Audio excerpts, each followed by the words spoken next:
আজকে ঐক্যবদ্ধ হয়েছি জুলাই বিপ্লবকে পূর্ণাঙ্গতা দেওয়ার জন্য, জুলাই বিপ্লবকে সফল করে তার ফসল বাংলার মানুষের ঘরে ঘরে তুলে দেওয়ার জন্য আমরা আজকে ঐক্যবদ্ধ হয়েছি।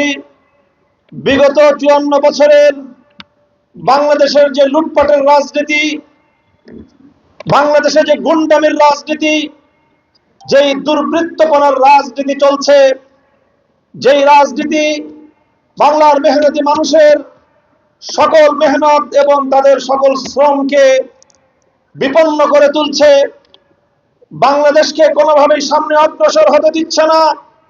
বাংলাদেশের ভিতর থেকে এই দেশটাকে ব্যর্থ রাষ্ট্র করার জন্য পরিচালিত এই অকেজ দুর্বৃত্তপনার গুন্ডামির রাজনৈতিক বন্দোবস্তকে বাংলার মাটি থেকে উৎখাত করার জন্য সব সময় দেখে এসেছি রাজনীতি করা হয় নিজের ভাগ্য পরিবর্তনের জন্য, দেশের ভাগ্য গড়ার জন্য নয়।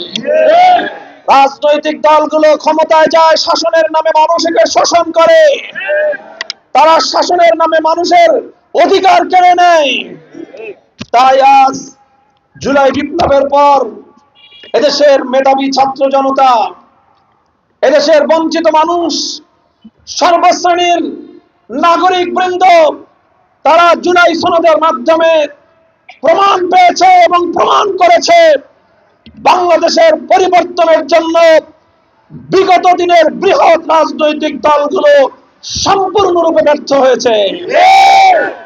তারা শুধুমাত্র নিজেদের ভাগ্য গড়ে আর নিজেদের নেতাদের আখের গোছায়, এমনকি তারা তাদের কর্মীদেরকে পর্যন্ত সঠিকভাবে পথ নির্দেশনা দিতে সক্ষম নয়।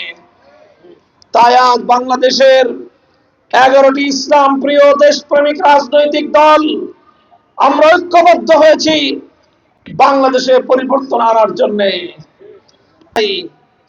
গোটা বাংলাদেশের প্রতিটি অঞ্চলে আমরা মানুষের দ্বারে দ্বারে যাচ্ছি, মানুষের কাছে কাছে যাচ্ছি। বাংলাদেশে আজ যে গণজোয়ার সৃষ্টি হয়েছে 11 দলীয় নির্বাচনী ঐক্যের পক্ষে সুস্পষ্টভাবে আভাস পাওয়া যাচ্ছে আগামী বাংলাদেশের ত্রয়োদশ জাতীয় সংসদ নির্বাচনে দেশের ক্ষমতার পরিবর্তন ঘটবে ইনশাআল্লাহ। তাই আজ বাংলাদেশ